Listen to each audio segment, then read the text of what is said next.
Yes, hello and welcome to a brand new season of Sydney FC pre-game shows. And as you can see, myself, Simon Hill, and Sydney FC legend Alex Brosque are in a rather different location this year. A very stylish one as well. We're actually on board the Star Luxury Yachts, just moored nearby the Star Entertainment Centre. Of course, the Star Brosque, one of Sydney FC's principal partners, and we've had a little tour around this wonderful vessel.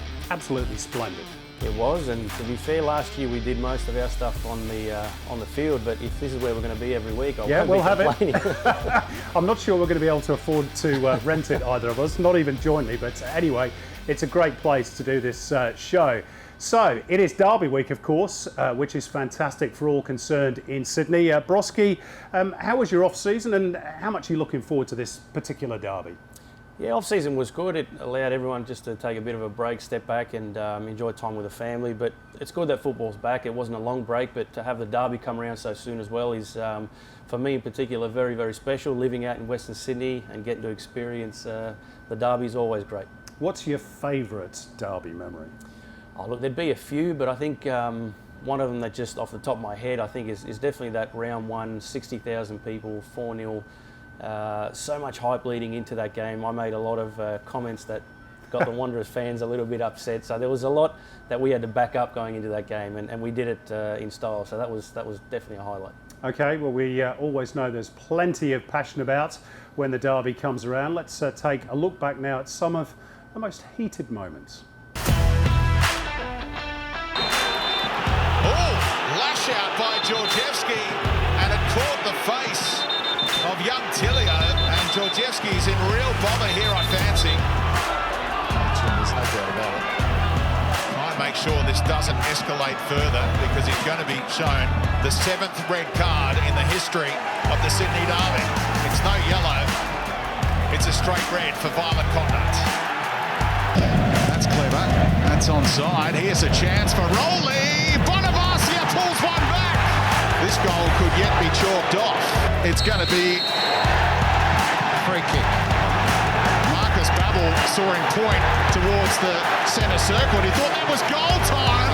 But Marcus Babbel is fuming, and plenty will agree with him. The VAR has come up with another howler, in many people's opinion. Marcus Babbel with that show of dissent is sent off. It's a red card for Babbel, who kicks the advertising hoardings in frustration. He's sent to the stands. Touchline ban coming up as well. And then Alex Brosque, chance for Sydney. Was he brought down? Chris Beath had a look at it, had a think about it, and said no. Thornthwaite, Brosque, penalty. Clear penalty. It's a penalty. Chris Beath was close. He had a good look at it. Thornthwaite, Brosque, penalty. Clear penalty. It's a penalty. Chris Beath. Wow, I think that one still burns, Brosque. That was the game you lost 1-0. Was it a penalty or not? Look, for me it definitely was. Anything involving me, when I look back, definitely. But look, we actually got told from the referee when they came back the following year that they used that as their, with the VAR talk, and they said that it would have been given. So I'm maintaining it was a penalty. The referees came back and apologised, but in the end, we still lost. That spoiled your invincible season as well. It did, and look, to be fair, there were a few games still to go. We don't know what would have happened from there, but that's something the Wanderers can hold over us. That stopped our invincible season. The other thing they've got over Sydney FC at the moment, despite all Sydney FC's success, you won the double, of course, last season, couldn't beat the Wanderers in the derby. It's 4 matches now since the Sky Blues have won this fixture. Yeah, and that's probably, look, the only disappointing thing from a Sydney FC fan point of view, I think, over the last couple of seasons. We definitely had a good run over them, but now we haven't won in a while, so I think that's something we need to correct.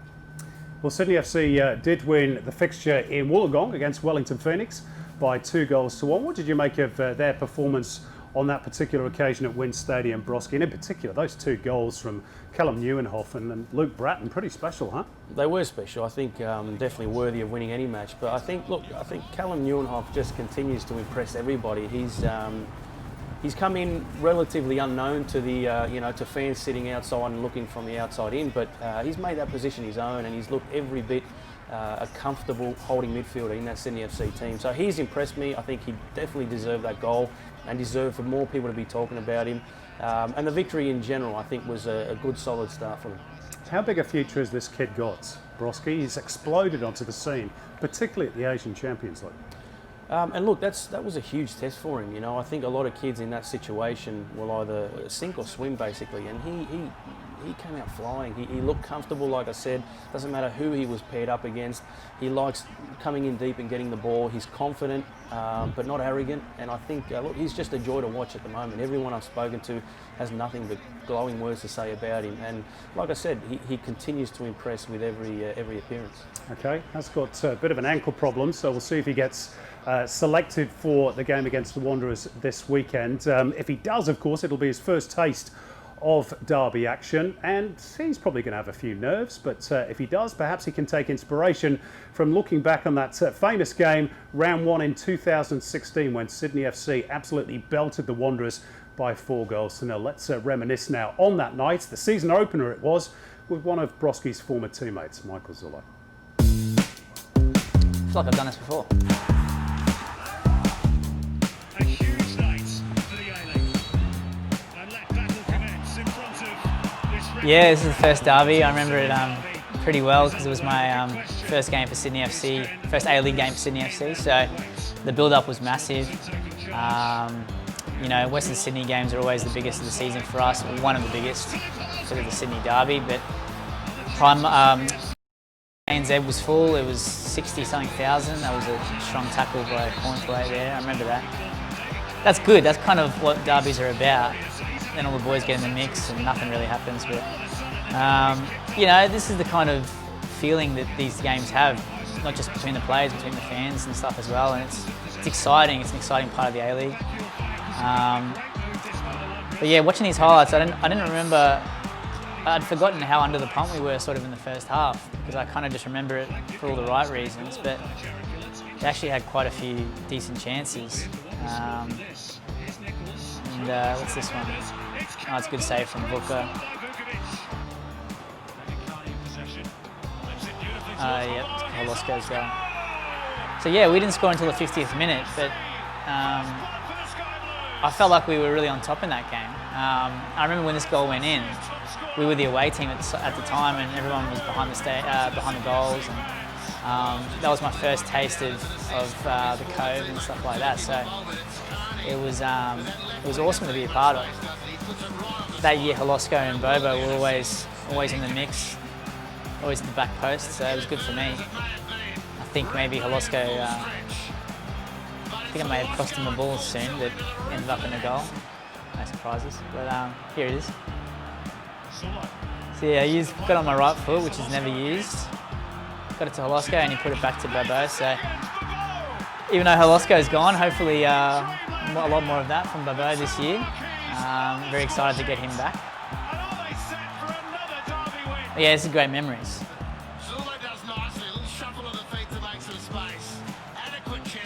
Yeah, that was a great goal. And just the perfect little square back for his former teammate in Turkey and now teammate in Sydney. 2-0 was still, I don't know, you just never feel like it's over the line in a derby with 2-0. What happened here? Oh yeah, this is another good save from Vukovic. He had a great year that year, great season. But I think when the third went in, is this it here? Oh no, this is Buster making his trademark run at the back post. There he is. Should have scored that one. Yeah, 61,800 people. That was pretty special night for a regular season game. And seems like a lifetime ago now with COVID and whatnot, but looking forward to eventually getting all the fans back to our games and getting some good crowds and all that kind of stuff. But here's Alex Brosque hitting his top speed, 20 k's an hour. Yeah, that was soft. I think I've said this before. It was a soft red card. I think Brosque's milked that one. You know, no surprises. But I remember this. Brandon stepped up, put it top corner. There he is. He ran over to his family, gave him a point. There he is, Brand Flake. Yeah. So at this point, we probably I thought it was over. 85th minute, obviously, 3-0 up. They're down to 10 men. So. You know, and then the Gazelle, Matt Simon down the right wing, the GOAT, put it back in, and then the the skipper, Alex Brosque, had his tap in. So that was the icing on the cake for him to get the goal. But yeah, incredible memory of this game. For a debut for Sydney in the A-League and my first Sydney derby, I couldn't have hoped for much more than that. Yeah, Michael Zullo giving you a bit of an uppercut there, Brosque. A famous night in Sydney FC's history, a walloping win. Bobo amongst the scorers. We'll hear from him a little bit later on in the show. But that really sort of set the template in that round one fixture for you to go the entire season almost undefeated and ultimately to win the championship. Yeah, and I mentioned it before. We made a few comments, both myself and Arnie, heading into that game and heading into the season about our aspirations. So there was a lot of pressure, and I think the fact that we went on to win as comfortable as we did just gave us that confidence that, we could back up our talk, and look, that did set the tone for the rest of the season. Yeah, it was a great night. Nearly 62,000 people watching. Of course, it's not just the men's derby this weekend, but after it, there's also a W-League derby between Sydney FC and the Wanderers. Already this season. We've had one played already, Brosque, and Sydney FC won it fairly comfortably by 3-0, a brace from Princess Abini and the opening goal from Courtney Vine. What have you made of the girls' start to the campaign? They played 2-1-2, can't ask for more than that. No, it's been perfect, like you said, and I think this year will be a test not just for them, but for everyone across both A-League and W-League, with the amount of foreigners not being able to come in. But like I said before, it gives the opportunity for the younger boys, younger girls coming through, and Sydney FC, the W-League team, has done exactly that. They've lost a lot of experience, but their younger girls have stepped up and they've looked every bit the part, so they've been great. It'll be a challenge for Ante Juric, but so far, with the direction and leadership of Teresa Polias as well, I think they're in very good hands and so far looking good. Yep, the likes of Caitlin Ford and Alana Kennedy and Chloe Lagazo, no longer with the squad, of course. They've gone overseas, but their replacements have done a pretty good job. And the game against Newcastle Jets, where they had to come from behind after Tara Andrews had put the Jets in front, two absolute crackers from Taylor Ray and from Rachel Lowe. As Brosque mentioned, a number of youngsters across both the men's and the women's squad this season. Some of them might be a bit too young to remember even the start of this rivalry with the Wanderers, so we thought we'd put them to the test. What do they know about the derby? Giving you attitude right before my feet. This is really off the cusp, but I honestly just have to say, is it Alex Brosque? Del Piero. Del Piero. Ages ago. I'm not too sure. I'll have a guess. It's Alex Brosque. 5-0. And the fans got really creative with some posters that game. I remember it because I attended that game. 5-0. 5-0. 5-0, yeah. 4-0.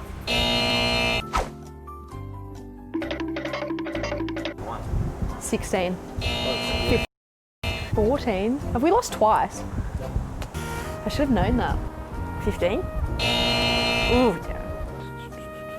14.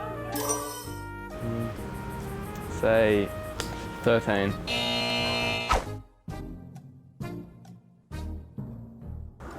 Oh, Princess and Bernie. So that's 1. Who else? A-League. Oh, Ryan McGowan and his brother, but I forgot his name. What's his name? Dylan McGowan. He's the captain, isn't he, now of Wanderers? Yeah. So 2? 2 out of 4. 2 out of 4. That's all right, I got 50%. Princess and Bernie and the McGowan brothers. 2. McGowan's and the Abinis. Yeah, so the McGowans and the Abinis, so 2. There you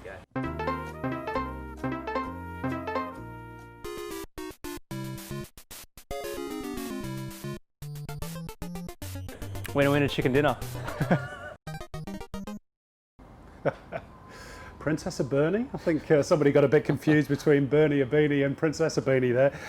One man who's had a huge impact on derbies in the past, of course, is the Brazilian striker Bobo, who has scored 3 times in 6 of these particular fixtures. And, of course, as I'm sure you know by now, Sydney FC's favourite Brazilian is back in the country, re-signing, and a very good replacement probably for Adam Lafondra in attack. Bobo told us this week how he's feeling after he returns to the A-League. Happy to be back. It's like come back home. Great feeling. Good to see the boys and they meet the new ones here. I feel good. We try to keep fit in the quarantine. We got the treadmill there. We try to do the program the last sent to me. So let's see now what's gonna happen. It's always try to follow the games. Last season I watched the grand final in Brazil. So every time I try to get information about how it's going in Sydney. What did you make of everybody's reaction when you were signed again? Everyone was very happy. That must have made you feel happy. Yeah, make me feel happy. Like because in the Instagram or the Facebook, the people send a lot of messages to me that like make me happy. You know, when we get like message from the supporters, your supporters, then they never forget what we did in the past. Now you're back here. What are you hoping to achieve this season in Sydney FC? Yeah, we try to get the third consecutive trophy for this club. And like, we need to do what they have done the last 4 or 5 years. Try to get another trophies. You've experienced that before, winning the trophies with Sydney FC. What is that feeling like, and how much would it mean to do it again now that you're back? It's about hard work. We need to work hard and together with the boys. Then we go to try to do this again. And just lastly, obviously Sydney Derby is this weekend. You've played a lot of games against Western Sydney. What are those games like? It's different games when you play derbies. It's always different, you know, different feeling. But we try to do what we do in the last 4 or 5 years. Yeah, Bobo still holds the A-League record for the most goals in a single season, netting a whopping 27 in 2017-18. Brosque, the old saying is, you should never go back. You had 2 spells with Sydney, worked all right for you. How's it going to work out for Bobo? Look, I think good. I think he'll probably be asked to play a different role than the one that he played last time around. I think he is a little bit older, and the fact you've got the likes of Trent Bahagia fit and playing well. Look, I think the point of him being there is to just add that little bit of pressure, add competition for places, which probably without him being there wasn't there as much. So look, I think he'll have a big role to play, no doubt. He'll still get the goals like he always does. But that little bit of pressure and competition for places, I think, will be good for both Trent and Costa. You mentioned Trent Bahagia there. He did particularly well at the Champions League, scored, I think, 4 goals in the group stage over there. He will feel that this is his time, so this is good pressure in a way for him. Yeah, absolutely. I think, look, the good players tend to thrive off competition and pressure like that, and he's a good kid with a good head on his shoulders. And seems to thrive off this pressure. A lot was made of who's going to score the goals when Alfie left, and like you said, he did well in the Champions League and really stepped up there. So I'm confident that this is his year. He'll, he's got his injury worries behind him now. He's fit, he's scoring goals, and I think he'll just carry that on this season. Nice problem for coach Steve Corica to have. Corica, of course, in 2 seasons in charge, has won 3 trophies, 2 championships, and 1 Premier's play. But last season, as we mentioned at the top of the show, he didn't manage to get one over the top of the Wanderers. So that's no doubt something he's looking to put right this season. Let's hear from Bimby now, the man in charge, how he's looking forward to this weekend's derby. Looking forward to it, obviously. Derby's always special. It's the first one of the season as well. So, yeah, it's something to look forward to. A great stadium here at ANZ as well, and hopefully we get some good support and we get 3 points. That's the main thing at the end of the day. And just on the Wanderers, I mean, obviously made a lot of big signings and they've won the last few over you. I mean, some might say that they're starting to knock you off as the Premier team in Sydney. What do you say to that? Oh, I think they're a long shot from that. They're a good team. Obviously, Carl's got them playing a good brand of football as well. They brought in some good players, but we just want to focus on our game. We want to win, of course. Like you said, they've beaten us the last couple of games. We drew with them last game, so it's a new season, new coach, new players, and we just want to keep moving forward, pick up the 3 points, and we move on from there. Good for Saturday? He's got a bit of a swollen ankle. It happened yesterday at training, so we'll have to see. He won't train today. He'll train tomorrow and see how he goes. So. Well, I think everyone has been very impressed with him. He's done a great job. Obviously, he started with the Champions League. He played all the minutes over there. He did exceptionally well. And obviously, 2 weeks ago against Wellington, his first game, he scored a bomb. He played well, which was the main thing. Worked hard for the team, and he's doing a good job at the moment. The other big name everyone's talking about is Bobo. Is he going to play on Saturday? No, Bobo won't be playing. Obviously, he's just got out of quarantine. He needs probably a couple of weeks before we're ready to consider him into the team. He's need to work on his fitness a little bit. Obviously, coming from Brazil, he hadn't played a lot as well. Been training, but not playing. So I think he might take a few weeks to get back into it. How did it all come about getting Bobo back? I guess you've got to replace the goals that Adam had. Yeah, well, we want obviously Trent and Costa to do that, but obviously we needed to bring in another striker as well, just to make sure we have the depth in the squad and cover. And like I said, he gives another dimension to how we want to play. He's a bigger boy than what we've got. He's great in the air, Bobo, as well. So, that's something we can obviously add to our game as well. Yeah, Steve Corica is going to be up against his former Wolverhampton Wanderers teammate Carl Robinson in the technical zone at ANZ Stadium at the weekend. As he mentioned there, Brosque, there's a doubt over Callum Nieuwenhof, which would be a blow given the way he started this campaign, but Steve does have options in that midfield area. Yeah, they've got a lot of depth in that position. I think you can, obviously Retro, who hasn't played much recently, but he can step in. You've got Caceres who can drop in and play alongside him. Baumjohann will come in at the 10. So definitely a lot of options, but hopefully he does play. Where is this derby going to be won and lost, Brosque? For me, I think being the first derby and given the Wanderers' performance in the other derby in round one for them, where they lost at home and probably didn't come out with the required fight that I think you need in those big games, I think we'll see probably a bit more fight heading into this game. So I think it'll be tense, it'll be fiery, there'll be a lot more tackles flying around, and I think whoever wins that aspect of the game will go on to win. Okay, and a prediction from you. We always ask you to put your head on the block. And yeah, look, I'm predicting a close one because of that sort of fiery nature that I think there will be in this game, but hopeful of another 4-0.